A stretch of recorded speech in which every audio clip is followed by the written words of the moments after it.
Horluyorum, uyku apnem var. Burun ameliyatından sonra bunlar düzelir mi?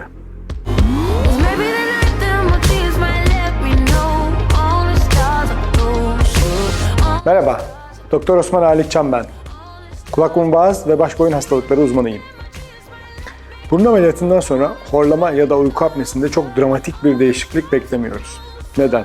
Çünkü burnunuzu ameliyat ediyoruz.